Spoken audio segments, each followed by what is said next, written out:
আমাদের বাড়িতে যাবে, কিন্তু আব্বা কইছিল বাড়িতে নাকি অনেক আত্মীয় স্বজন আসবে। তোর বন্ধুরে বলিস ঈদের দিন গিয়ে বেড়ায় আসতে। তাহলে শুন, তুই ঈদের দিন যাইস। হ্যাঁ বন্ধু, হ্যাঁ বল।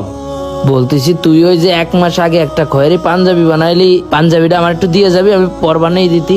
আমার তো এই দিতি এই একটা পাঞ্জাবি ছাড়া আর নেই। না না, ওটা দেওয়া যাবে না, ওটা আমি ঈদের 3য় দিন পরবো। তোর তো বাড়িতে নতুন পাঞ্জাবি দিচ্ছে। ওটা তো বাড়িতে দিছে, কিন্তু আমার নিজের একটা চয়েস আছে না, ওটা আমার খুব পছন্দের পাঞ্জাবি, ওটা দেওয়া যাবে না তোরে। বড় হুজুর মারা গেছে দেখে, নাহলে বড় হুজুর প্রতিবার আমার পাঞ্জাবি দিত।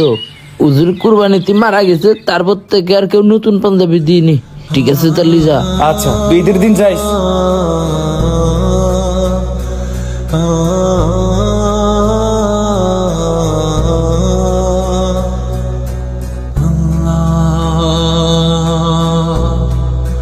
Ya Allah,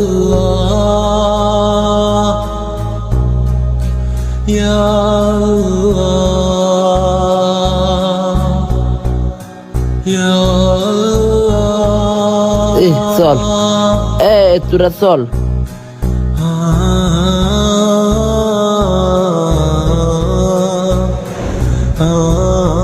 ভালো হয়েছে আমার বন্ধু নিয়ে নিয়ে আমারে। আমি চলে গেলি তো আবার তোরাই একা থাকতিস। আল্লাহ যা করে ভালোর জন্য করে। আমার পরে খেয়াল হয়েছে আজকে ঈদের দিন তাই না? ঈদ তুই যদি মনে কর বাড়ি থাকতিস কি করতিস? জানি ভাই, আমি তো বাড়ি যাইনি কোনোদিন, আমার তো বাড়ি নেই। ও তুই কি করতিস বাড়ি থাকলি এই ঈদের দিন? আমি তো জানি না, আমারও তো বাড়ি নেই। ও তোর তো বাড়ি নেই, কি কব। শোন, আমাদের এটাই বাড়ি। হ্যাঁ, এনে আমরা নামাজ পড়েছি, এই যে এখন ঈদ পালন করতেছি। আমি ঈদ পালন করবো। হ্যাঁ, আর একটু পরে ভাত খাতে যাবো। উজুরি তো পোল্ট্রির গোছ আমাদের জন্য কিনেছেই, বললো না একটু আগে যে পোল্ট্রির গোছ তো আছে তোদের জন্য, তোরা খাবি। আমরা মজা করে খাবো, নামাজ পড়বো, তারপর একটু ঘুরতে বেরোবো। ঠিক আছে?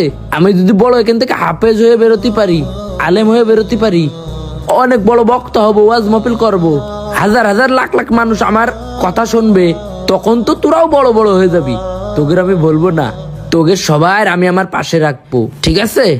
চল উজু করে আসি। ঈদ নিয়ে যাদের অনেক ব্যস্ততা, একটা পোশাকের জায়গায় যারা 10টা পোশাক করেন কেনাকাটা, তাদেরকে বলতেছি আপনার অতিরিক্ত পোশাকের টাকাটা যদি আপনার এলাকার কোনো এতিম অনাথ বাচ্চার পোশাক কেনার কাজে লাগে বা তার ঈদটাকে খুশি করতে পারে, তাহলে আপনার থেকে মহান কোনো ব্যক্তিই হতে পারে না। তাই আপনার মহল্লায়, ইউনিয়নে বা জেলায় আপনার আশেপাশে যেই এতিমখানাটি আছে খোঁজ নিন এবং একটি এতিম মানুষের ঈদটাকে সুন্দর করার দায়িত্ব নিন।